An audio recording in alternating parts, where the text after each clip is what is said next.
Hello everyone. अच्छा बेटा, हमने कल चैप्टर हमने कवर किया था set of and carry forward of losses. चलो बेटा, आज हम एक न्यू चैप्टर शुरू करेंगे। आपका चैप्टर 10 है deductions under chapter 6। Very very important chapter बेटा, ध्यान से मेरी बातें समझनी है।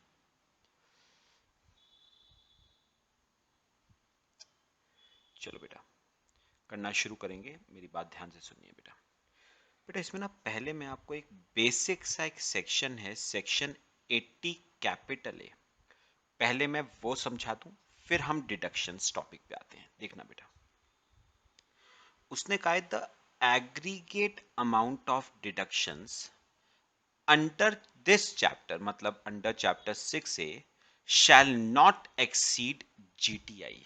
यानी बेटा एक बात याद रखना, आपकी deductions under chapter 6 A can not exceed GTI. तो एक बात तो ये याद रख लेना बेटा, डिडक्शंस अंडर चैप्टर 6 ए किसी भी हालत में बेटा ग्रॉस टोटल इनकम से ज्यादा नहीं हो सकती है। डिडक्शंस अंडर चैप्टर 6 ए या तो लेस देन होगी या at the max equal to हो सकती है ग्रॉस टोटल इनकम के। तो बेटा याद रखना, डिडक्शंस अंडर चैप्टर 6 से किसी भी हालत में बेटा ग्रॉस टोटल इनकम को एक्सीड नहीं कर सकती है। फिर उसने कहा 10 an assessee can not have loss as a result of deductions under chapter 6 से।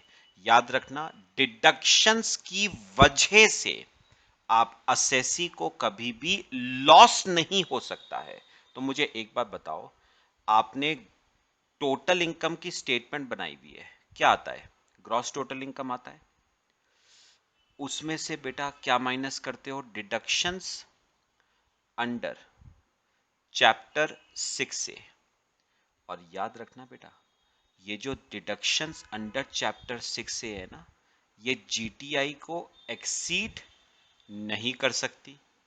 इसका मतलब डिडक्शंस की वजह से असेसी को कभी लॉस नहीं हो सकता बेटा, पक्का। And claim to carry forward the same for the purpose of set off against his income in the subsequent year। अब पता है गवर्नमेंट क्या कह रही है? गवर्नमेंट कह रही है अगर डिडक्शन अंडर चैप्टर 6 से जीटीआई को एक्सीड कर गया, अगर कर गया, तो आपको क्या हो जाएगा? लॉस। और आपको लॉस होगा तो आप हमारे पास सेट ऑफ और कैरी फॉरवर्ड मांगने आ जाओगे। हम ये होने नहीं देंगे। हमने सेट ऑफ कैरी फॉरवर्ड के जो बेनिफिट्स आपको देने थे वो ऑलरेडी हमने दे रखे हैं। अब कल को आप कहो कि टोटल इनकम मेरी नेगेटिव आ रही है because of deductions under chapter 6 से, तो मुझे उस लॉस का सेट ऑफ तो नहीं मिलेगा बेटा। और बात सिंपल है, लॉस आ ही नहीं सकता बेटा। क्यों? क्योंकि डिडक्शंस अंडर चैप्टर 6 से कैन नॉट एक्सीड जीटीआई। बात बेटा समझ आई? ये हमने एक बेसिक सा सेक्शन बेटा किया है, लिखना चाहते हो ये लिख लो। फिर हम अपने मेन सेक्शन से बेटा शुरू कर रहे हैं। सेक्शन 80C से शुरू करेंगे बेटा, बहुत इंपॉर्टेंट सेक्शन है, ध्यान से बेटा।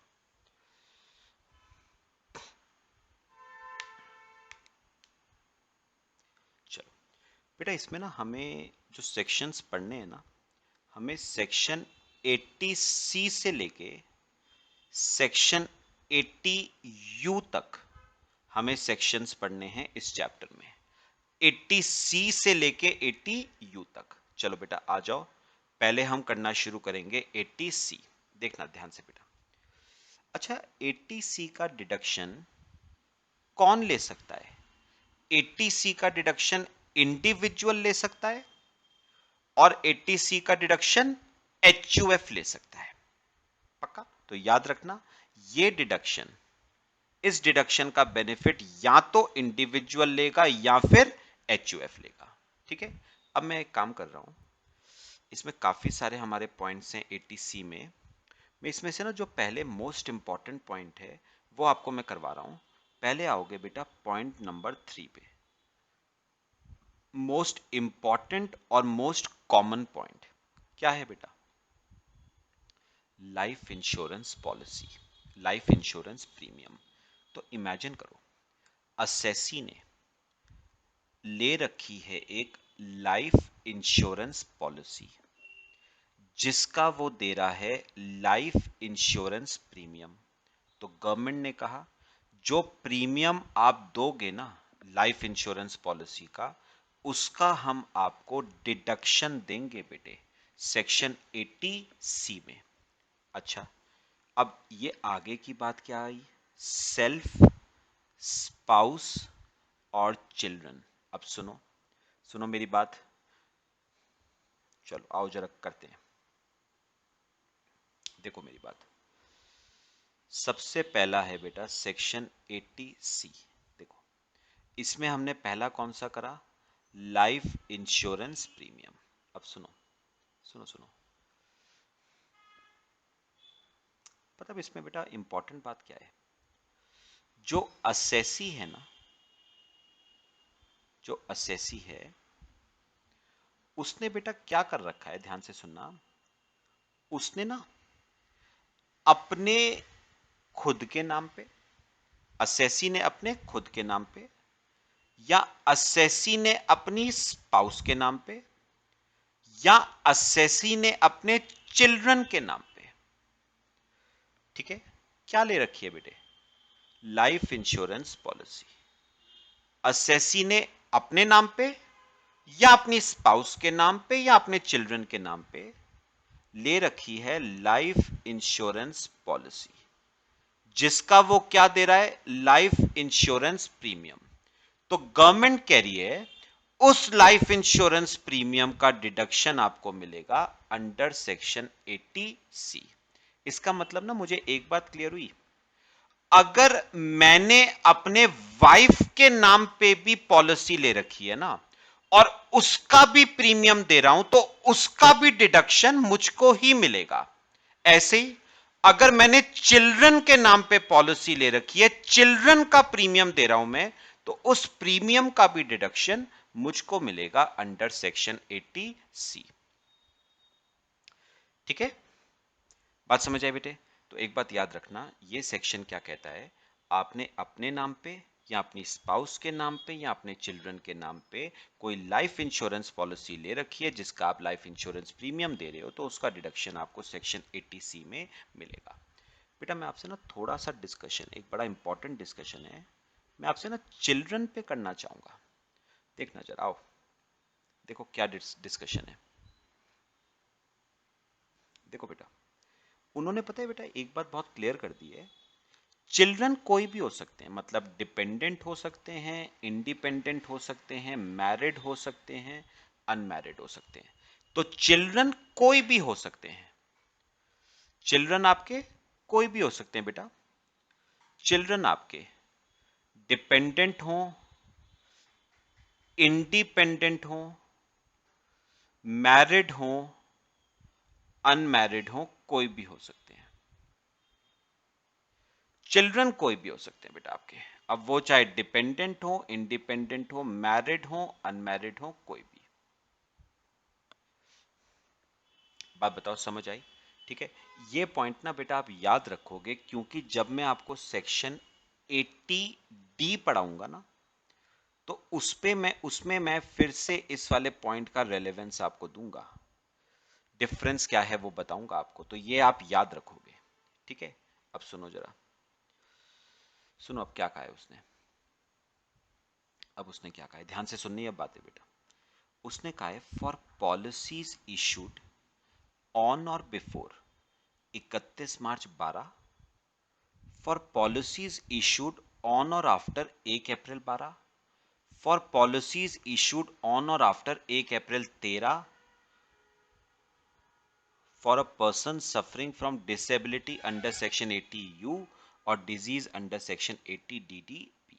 क्या है बेटा मैं आपको बताता हूं, सुनना बेटा। अब बेटा उन्होंने ना एक बात कही है, सुनो, उन्होंने क्या कही है कि हमें ना पहले एक बात बताओ,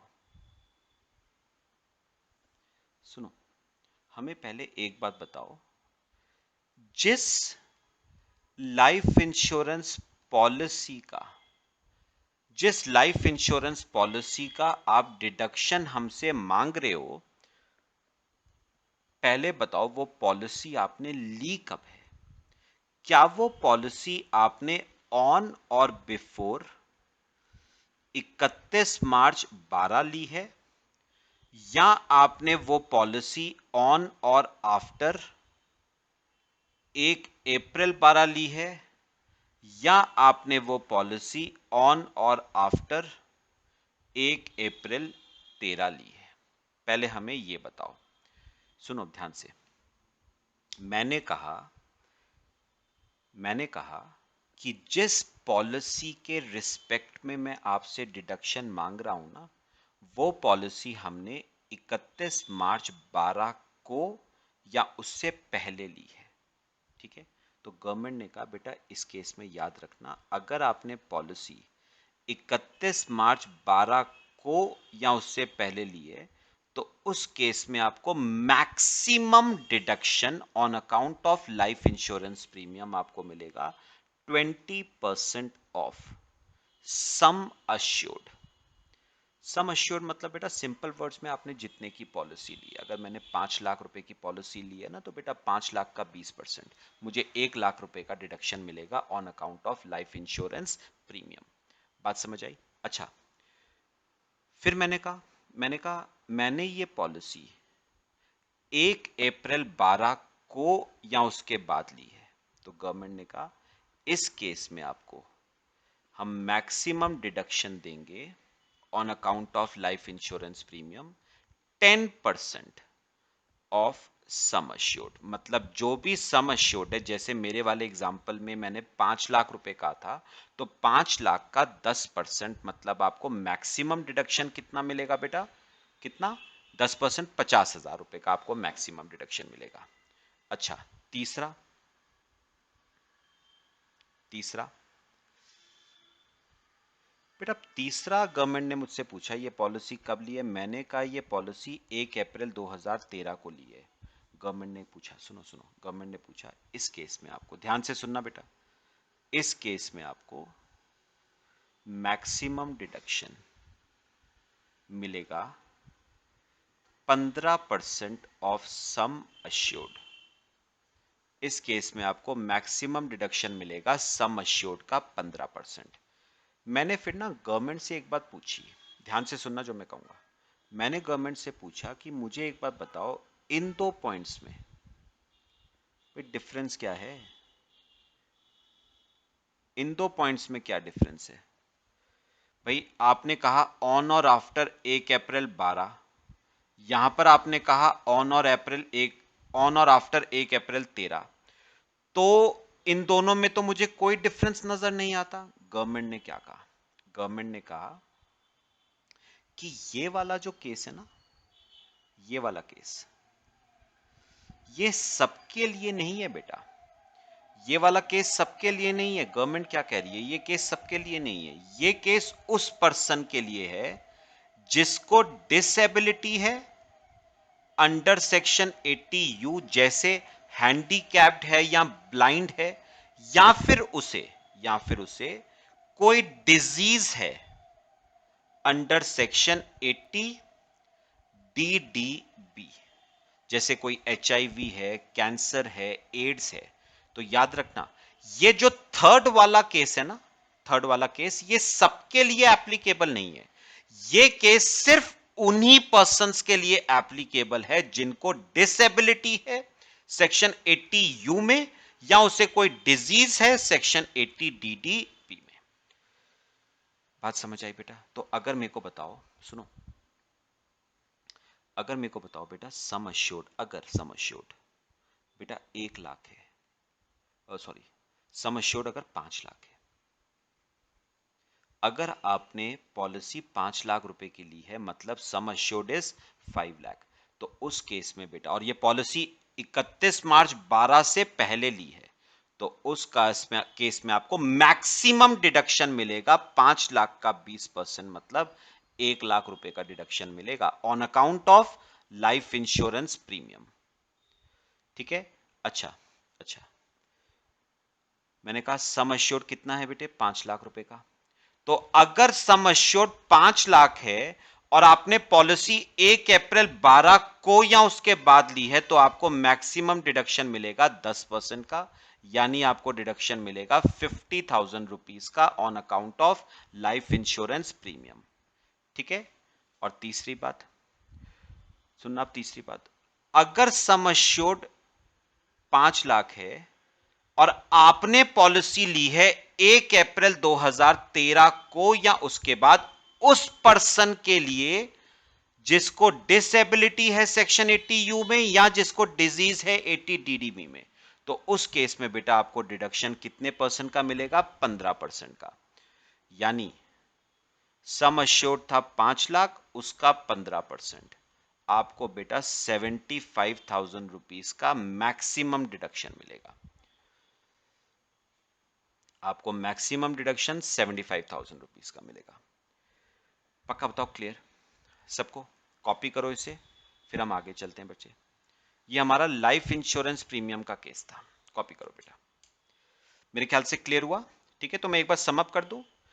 आपने को अपने रिस्पेक्ट में, अपने लिए या अपनी स्पाउस के लिए या अपने चिल्ड्रन के लिए आपने कोई लाइफ इंश्योरेंस पॉलिसी ली है जिसका आप लाइफ इंश्योरेंस प्रीमियम दे रहे हो, तो उसका डिडक्शन आपको सेक्शन 80C देता है। अब कितना डिडक्शन मिलेगा मैक्सिमम, वो डिपेंड करता है पॉलिसी कब ली है। अगर पॉलिसी 31 मार्च 12 को या उससे पहले ली है, आपको 20% का डिडक्शन मिलेगा मैक्सिमम। ये 20% किसका है, सम अश्योर्ड का। अगर आपने पॉलिसी 1 अप्रैल 12 को या उसके बाद ली है, तो आपको डिडक्शन मैक्सिमम मिलता है 10% का। तो 5 लाख का 10% यानी 50,000 रुपए का डिडक्शन मिलेगा मैक्सिमम। और अगर आपने पॉलिसी 1 अप्रैल 13 को या उसके बाद ली है, उस पर्सन के रिस्पेक्ट में जिसको डिसेबिलिटी है 80 यू में या डिजीज है 80 डीडीबी में, तो उसको डिडक्शन आपको मिलेगा 5 लाख का 15% यानी 75,000 रुपए का मैक्सिमम। इससे ज्यादा नहीं हो सकता, कम हो सकता है इससे। ये आपका बेटा पहला पॉइंट हमने कवर किया लाइफ इंश्योरेंस प्रीमियम का, इंपॉर्टेंट पॉइंट है। करें आगे चलें? चलो बेटे आओ मेरे साथ साथ। हमारा थर्ड पॉइंट बेटा पूरा हो गया, बाकी कुछ छोटे छोटे पॉइंट्स हैं वो करेंगे। देखो और कौन कौन से पॉइंट्स हैं। पहले फोर्थ पे आओ। फोर्थ पे क्या है, करा हुआ है हमने, क्या है बताओ? कंट्रीब्यूशन टू एसपीएफ यानी statutory provident fund, recognise provident fund, public provident fund, superannuation fund. याद करो, याद करो, हमने सैलरी चैप्टर में प्रोविडेंट फंड और सुपर एनुएशन फंड डिस्कस किया था। और अगर आपको याद हो तो इन फंड्स में दो लोगों का कंट्रीब्यूशन होता था, एम्प्लॉय का कंट्रीब्यूशन और एम्प्लॉयर का कंट्रीब्यूशन। तो याद रखना, जो एम्प्लॉय का कंट्रीब्यूशन होता है ना, to statutory provident fund, recognise provident fund, public provident fund या सुपर एनुएशन फंड, उसका डिडक्शन आपको सेक्शन 80C में मिलता है। किसका डिडक्शन? एम्प्लॉय के कंट्रीब्यूशन का डिडक्शन आपको सेक्शन 80C में मिलेगा। एम्प्लॉयर के कंट्रीब्यूशन का नहीं बेटा, एम्प्लॉय के कंट्रीब्यूशन का। क्योंकि अगर याद हो आपको तो एम्प्लॉयर का कंट्रीब्यूशन एग्जेम्प्ट होता था, और जो चीज एग्जेम्प्ट हो गई है तो उसके डिडक्शन का तो मतलब नहीं उठता ना। तो ये आपका बेटा फोर्थ पॉइंट हो गया। अच्छा, इसके अलावा कुछ पॉइंट्स और, ये देखो फिफ्थ, क्या है फिफ्थ पॉइंट? एनएससी, यानी आपने परचेज करे हैं कोई नेशनल सेविंग सर्टिफिकेट्स। तो आपने नेशनल सेविंग सर्टिफिकेट्स परचेज करे हैं, तो याद रखना नेशनल सेविंग सर्टिफिकेट्स अगर आपने कोई परचेज करे हैं तो उसका आपको डिडक्शन मिलता है अंडर सेक्शन 80C। ठीक है बेटे? और एक बार मैं और बताऊं आपको, बड़ी काम की बात, एनी इंटरेस्ट री invested also qualifies for deduction. पता है बेटा, सुनो, आप जब एनएससी खरीदते हो ना, जैसे मैं एग्जांपल आपको देके बताता हूं, लिखना मत, बात समझना बस। अगर आपने एनएससी खरीदी, जैसे सपोज मैंने 40,000 रुपए की एनएससी खरीदी, जिसपे बेटा मुझे रेट ऑफ इंटरेस्ट गवर्नमेंट देती है 8% का, तो 40,000 पे 8% यानी 3200 का इंटरेस्ट मिला। अब सुनो सुनो, अब बेटा होता क्या है, ये जो इंटरेस्ट है ना, ये हमें इन हैंड नहीं मिलता है, ये आगे री इन्वेस्ट हो जाता है। तो ये जो 3200 का इंटरेस्ट है, ये आगे क्या हो जाएगा, री इन्वेस्ट। मतलब अगले साल जो मुझे इंटरेस्ट मिलेगा ना, वो 40,000 पे नहीं बेटा, 43,200 पे 8% मिलेगा, है ना। कंपाउंड इंटरेस्ट आपने मैथ्स में पढ़ा होगा। तो 43,200 पे 8% मुझे इंटरेस्ट मिलेगा बेटा 3456 का। फिर ये 3456 आगे बेटा क्या हो जाएगा, री इन्वेस्ट।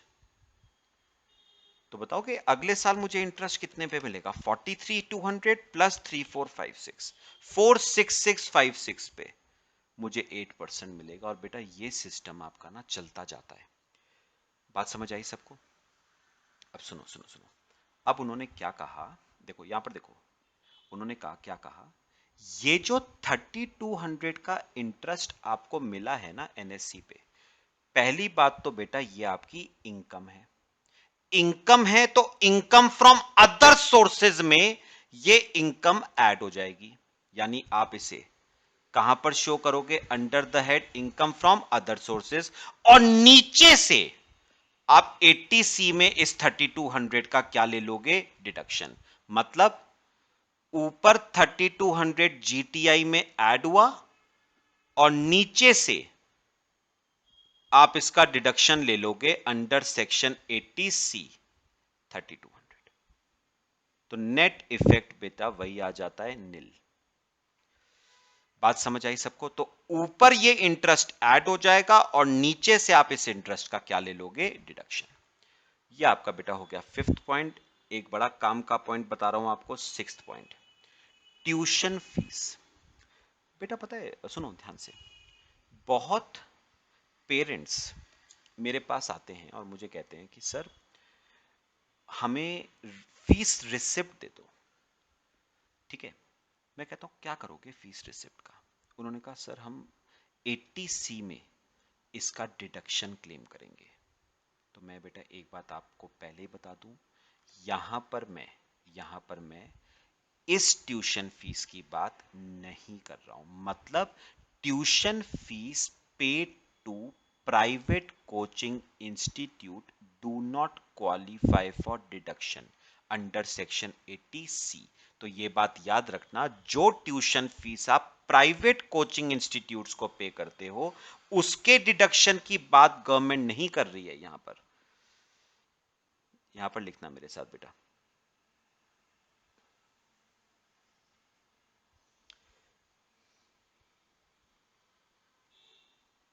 सुनो बेटा, मैं क्या कहना चाह रहा हूं, यहां पर देखो बेटा, एक बात याद रखना, यहां पर हम प्राइवेट कोचिंग इंस्टीट्यूट्स के ट्यूशन फीस की बात नहीं कर रहे हैं बेटा। प्राइवेट कोचिंग इंस्टीट्यूट्स को जो ट्यूशन फीस पे करी जाती है, उसका डिडक्शन बेटा 80C नहीं देता है आपको। तो फिर 80C कौन सी ट्यूशन फीस का डिडक्शन दे रहा है बेटा? जो फीस आप स्कूल्स को या जो फीस आप कॉलेजेस को या जो फीस आप यूनिवर्सिटीज को आप पे करते हो ना बेटा, उसमें एक छोटा सा कंपोनेंट होता है ट्यूशन फीस का। जैसे अगर मेरी स्कूल की मंथली फीस, मेरे बच्चे की स्कूल की मंथली फीस 5,000 है, तो 5,000 में से एक छोटा सा कंपोनेंट से 2,000 रुपए किस बात का है, ट्यूशन फीस का। बाकी तो और चीजें आ जाती है ना, डायरी प्रोवाइड करी, बुक्स प्रोवाइड करी, यूनिफॉर्म प्रोवाइड करी, एक्स्ट्रा करिकुलर एक्टिविटीज का, लाइब्रेरी का, लेबोरेटरी का, बहुत सारी चीजें आ जाती है ना। लेकिन यहां पर आपको 5,000 का डिडक्शन नहीं है, 5,000 में से जो ट्यूशन फीस वाला कंपोनेंट है ना बेटा, उसका डिडक्शन है। तो पहली बात क्लियर करो, प्राइवेट कोचिंग इंस्टीट्यूट्स के ट्यूशन फीस की बात यहां पर नहीं हो रही है। यहां पर उस ट्यूशन फीस की बात हो रही है जो आप पे करते हो स्कूल कॉलेजेस और यूनिवर्सिटीज को, और जितनी पे करते हो उसका नहीं है, उसमें जो ट्यूशन फीस वाला कंपोनेंट है उसका डिडक्शन है। ठीक है, अच्छा, और याद रखना ये डिडक्शन आपको मैक्सिमम बेटा 2 चिल्ड्रन का मिलेगा, मैक्सिमम 2 चिल्ड्रन का। तो अगर आपका 1 चिल्ड्रन है, 1 का डिडक्शन, 2 है, 2 का डिडक्शन, 3 है, 2 का डिडक्शन। अब किन दोनों का लेना है वो आपकी मर्जी है, किन्हीं दोनों का ले लो, लेकिन मैक्सिमम 2 का ही ले सकते हो। ठीक है बेटा। अच्छा, अगला पॉइंट बेटा, वैसे मैं आपको ना ये पीपीएफ बता चुका हूं, लेकिन मैं एक पीपीएफ मैंने वैसे नीचे भी लिखवा दिया है आपको अलग से। तो अगर आप पब्लिक प्रोविडेंट फंड में बेटा कोई पैसा जमा करवाते हो अपने या अपने स्पाउस के या अपने चिल्ड्रन के, तो उसका भी डिडक्शन आपको मिलता है। मैंने ये 15 इयर्स पीपीएफ क्यों लिखा है बेटा, क्योंकि याद रखना जो पीपीएफ होता है वो 15 साल का ही होता है। ठीक है, और एक बात याद रखना, एक साल में आप पीपीएफ में 1.5 लाख रुपए से ज्यादा आप जमा नहीं करवा सकते। आप जमा करवा ही नहीं पाओगे, एक्सेप्ट ही नहीं करेगा बैंक। तो याद रखना पीपीएफ में आप मैक्सिमम एक साल में कितना पैसा जमा करवा सकते हो बेटा, 1.5 लाख ही जमा करवा सकते हो, उससे ज्यादा नहीं। ठीक है, अच्छा, अब आता है एट्थ पॉइंट, इंपॉर्टेंट है ये भी बेटा। एट्थ पॉइंट क्या है सुनो, principal repayment of loan taken for purchase और कंस्ट्रक्शन ऑफ हाउस प्रॉपर्टी। चलो मैं आपको थोड़ा सा ना बेटा एक्सप्लेन करता हूं। यहां पर देखो, आओ देखो, मेरे साथ साथ बेटा करना है। बेटा अज्यूम करो मैंने ना बैंक से एक लोन लिया, मैंने बैंक से एक लोन लिया, किस चीज के लिए बेटा, for purchase and construction of house property. तो मैंने हाउस प्रॉपर्टी को खरीदने के लिए या हाउस प्रॉपर्टी को बनाने के लिए बैंक से क्या लिया बेटा, लोन। ठीक है, अब आपको अच्छी तरह पता है लोन कि आपको क्या देनी पड़ेंगी बेटा, इंस्टॉलमेंट्स देनी पड़ेंगी। लोन की आपको क्या देनी पड़ेंगी, इंस्टॉलमेंट्स देनी पड़ेंगी। अब आपको एक बात और पता है, इंस्टॉलमेंट्स जब आप देते हो तो उसमें 2 चीजें आती हैं बेटा, कौन कौन सी दो, एक तो आएगी प्रिंसिपल रीपेमेंट, एक तो आप प्रिंसिपल चुकाओगे बैंक का, प्रिंसिपल रीपेमेंट, और दूसरा क्या आता है बेटा, इंटरेस्ट। दूसरा आता है बेटा इंटरेस्ट। अब सुनना बेटा, बेटा एक बात याद रखो, ये जो इंटरेस्ट है ना, ये जो इंटरेस्ट है इसका डिडक्शन 80C में नहीं है भाई। इंटरेस्ट का डिडक्शन तो आप हाउस प्रॉपर्टी चैप्टर याद करो, interest on borrowed capital section 24 small B. तो इस इंटरेस्ट का डिडक्शन तो आपको ऑलरेडी सेक्शन 24 स्मॉल बी दे रहा है, इसका डिडक्शन 80C क्यों देगा, ये तो ऑलरेडी आपको 24B में मिल रहा है डिडक्शन। तो इंटरेस्ट का डिडक्शन आपको ऑलरेडी 24 स्मॉल बी में मिल रहा है। हां, ये जो प्रिंसिपल रीपेमेंट करोगे ना बेटा, इसका डिडक्शन आपको देता है सेक्शन 80C। तो मुझे एक बात बताओगे जरा, मुझे एक बात बताओ, मैं जो इंस्टॉलमेंट दूंगा उसमें 2 चीजें होती हैं, प्रिंसिपल कंपोनेंट और इंटरेस्ट। तो इंटरेस्ट का डिडक्शन तो ले लूंगा सेक्शन 24B में, और जो प्रिंसिपल वाला कंपोनेंट है उसका डिडक्शन ले लूंगा 80C में।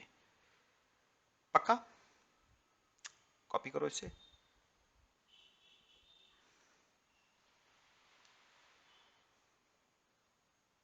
कॉपी कर लो बेटा ये चार्ट।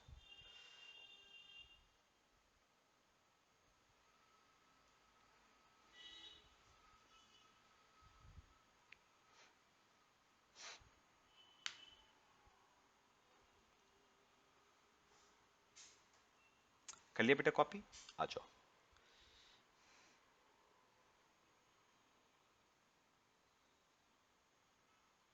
देखो बेटा, अभी मैं इंपॉर्टेंट इंपॉर्टेंट करा दूं आपको पहले।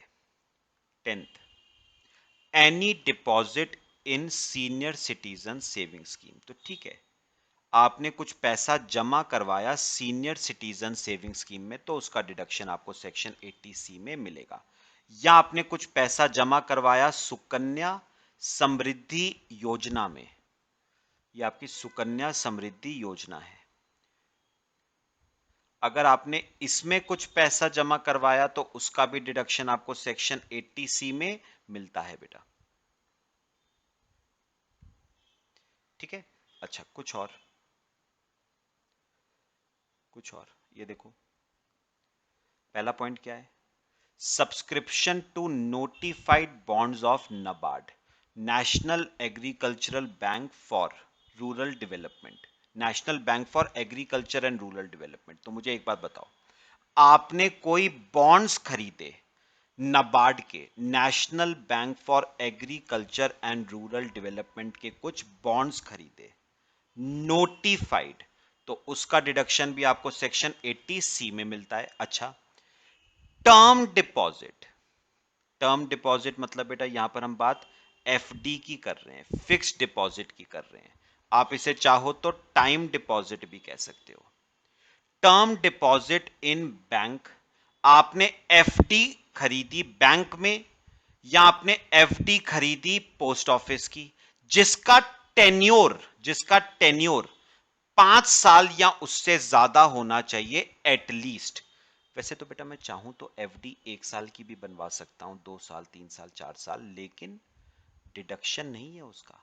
डिडक्शन एफडी का तभी मिलेगा जब आप एफडी कराओगे एटलीस्ट 5 सालों की, चाहे बैंक में कराओ आप, चाहे आप पोस्ट ऑफिस में कराओ। ठीक है, बाकी बेटा एक छोटा सा पॉइंट एक और है, 9th पॉइंट क्या है, contribution in unit linked insurance plan. छोटी सी बात एक बता दूं आपको, छोटी सी बात, शॉर्ट फॉर्म है इसका ULIP, unit linked insurance plan. और बेटा ये पता है बेसिकली क्या होता है, ये बेसिकली ना, अब आपने एक बात नोटिस करी होगी, दो तरह के लोग होते हैं, एक तो होते हैं कंजर्वेटिव, और जो कंजर्वेटिव लोग होते हैं ना वो बेटा इंश्योरेंस पॉलिसीज में पैसा इन्वेस्ट करते हैं, और जो थोड़े से अग्रेसिव होते हैं, ठीक है, जो रिस्क ले सकते हैं, वो पैसा इन्वेस्ट करते हैं बेटा म्यूचुअल फंड्स में।